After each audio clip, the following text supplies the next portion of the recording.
Well, Sheep, this was something that you wanted to talk about. Anita Sarkeesian. Oh, this bitch. The professional victim. The professional victim wants to dig up her hard work from 10 years ago and just make everything about her again because she fell out of relevancy, but she needs to get back in there somehow. Yeah, she tried her hardest back in like what was it 2018 when the Mandalorian first came up. Like she tried her fucking best. It's like, boob armor, this, that, and the other. And it's like everybody shut her down quick. Everybody shut her down. It's like, well, boobs can't exactly feel, they're not. You got to make like room flat for them. body armor. Right. You got to have room for it. You got to be practical.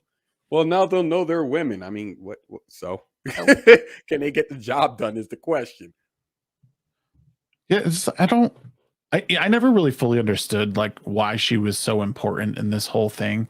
Like she just seems so well, it just go ahead. The whole thing with Anita's case is that she was the one, like, ringing the bell the loudest when it came to like quote unquote or sexism or the whole like damsel in distress trope when it comes to like the male power fantasy and stuff like that. And in most cases, I understand where she's coming from because, a lot of male power fantasies involve the guy being like, some level of super awesome, saving a girl, finding a MacGuffin and saving the world.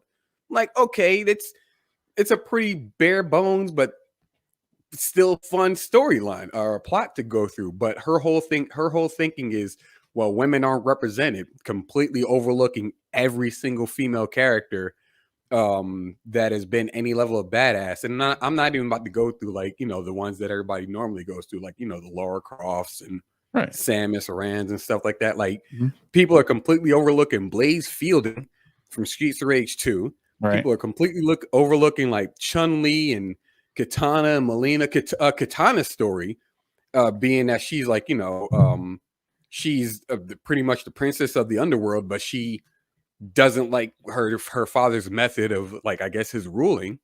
So she kind of like rebels against him. And I'm just like, oh, well, like that.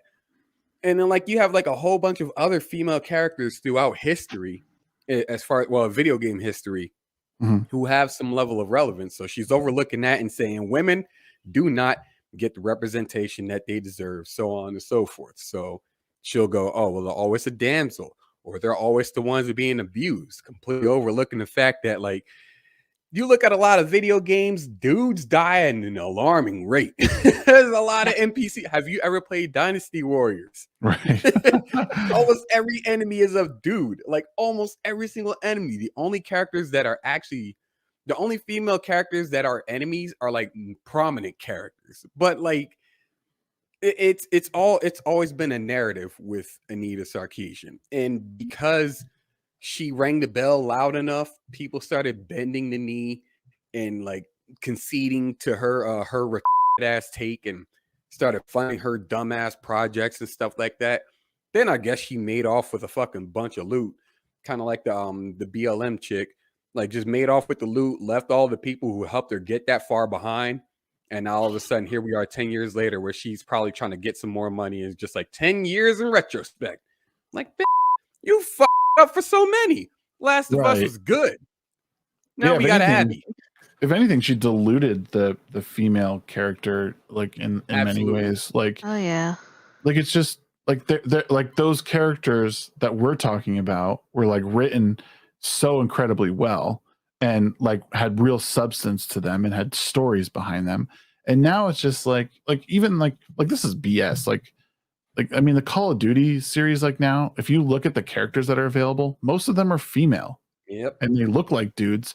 And but like they're all like, I remember playing Call of Duty Vanguard when it came out, and I was like, okay, there's a bunch of women in here and they all look flawless. Like none of them have scrapes on their face or, no one's like war hardened at all. They look like they just rolled out of a Sephora and threw on a uniform. Like, out of a Sephora. Like what? Like these aren't strong female characters. All they did was like swap the head on a character model. And it's like, pretty much. what's the point? These characters were written beautifully, and who cares about characters in Call of Duty? No one gives a about those characters. No one's given a since Modern Warfare ended. As a quick aside, what another thing a lot of people like Anita Sarkeesian or Anita Sarkeesian, as I call her, a lot of things that like these individuals overlook is one of the most probably gender ambiguous characters up until the actual armor reveal. Mm-hmm. One of the most gender ambiguous characters pretty much inspired the plot line for one of the best female characters in cinema history, being Ripley. Oh yeah, it's like you look at the story of Metroid, you look at the story of Alien, they're pretty much similar in that aspect. Right. Yeah. This just seems like another tension grabbing. Like no one remembers me. So I just need to bring this up, and we need to push this again when gaming is still male dominated.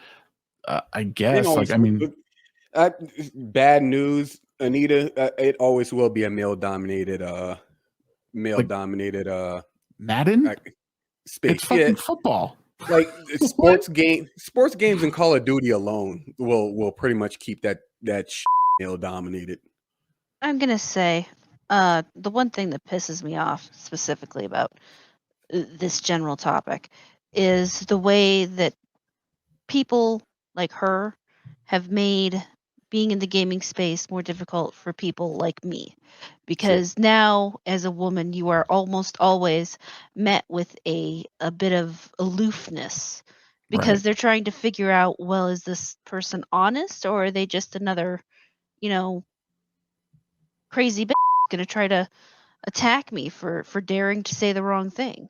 Yeah. And so it takes, I mean, it was not, I wouldn't say it was always easy being a woman in the gaming space to begin with, but now you've got this extra bit of distrust that you have to kind of win over just to get people to relax so you can just enjoy and have fun. Pretty much.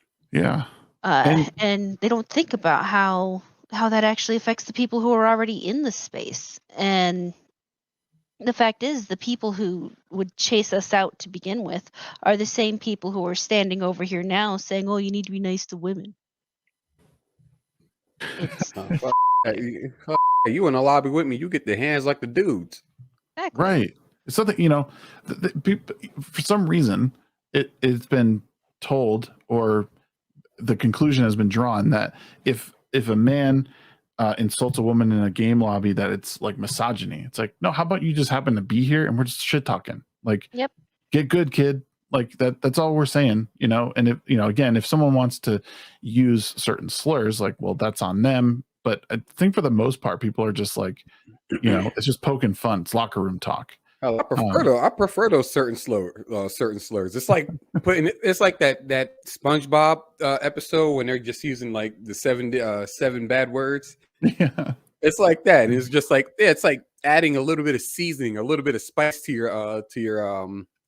your dialect, and it's just like, yeah, go ahead and drop the hard R. You're a 12-year-old white kid. I will laugh, please. It's funny. I welcome that. And I hate this shit too. Like, women make up 24% of employees at Activision Blizzard, for instance.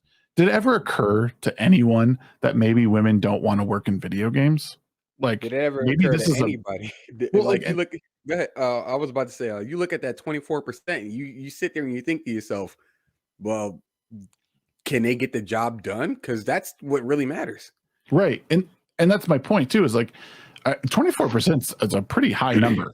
Like, I think, and especially, I mean, it is a male-dominated industry, but I think for good reason. And men and women don't have the same interests in this whole fucking equity and employment thing.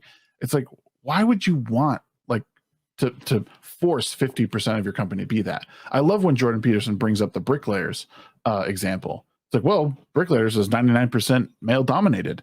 Should we have equity there? And all the women are like, what are you talking about? Like, no, this is your argument. You want equity in all these fields. So like now, men are way overrepresented as bricklayers. So I think we need to have a movement.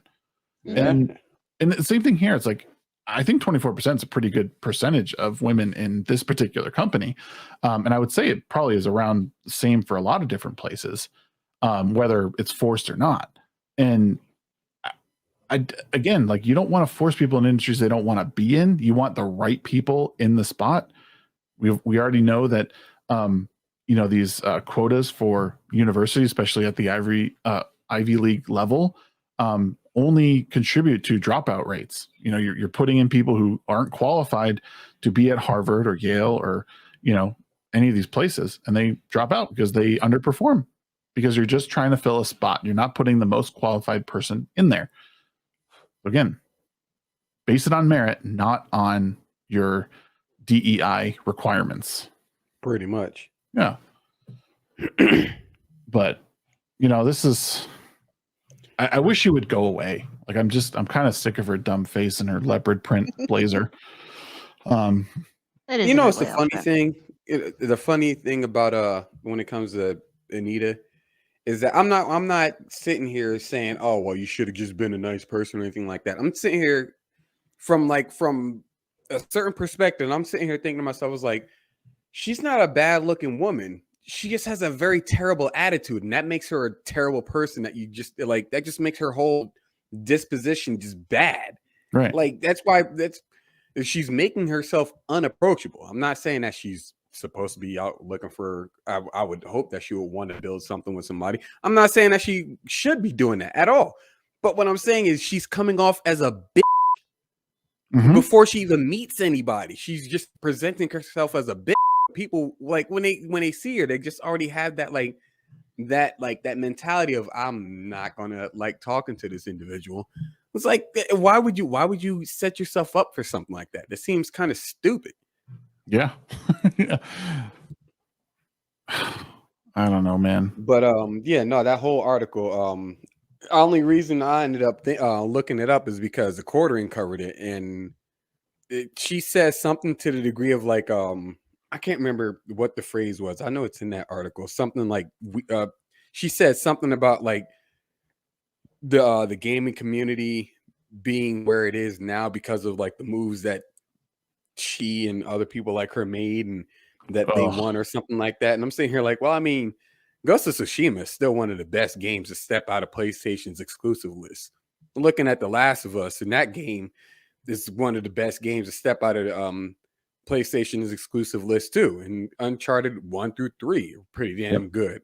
Yeah. And you got a couple of other exclusives, but nowhere up there do you see The Last of Us 2.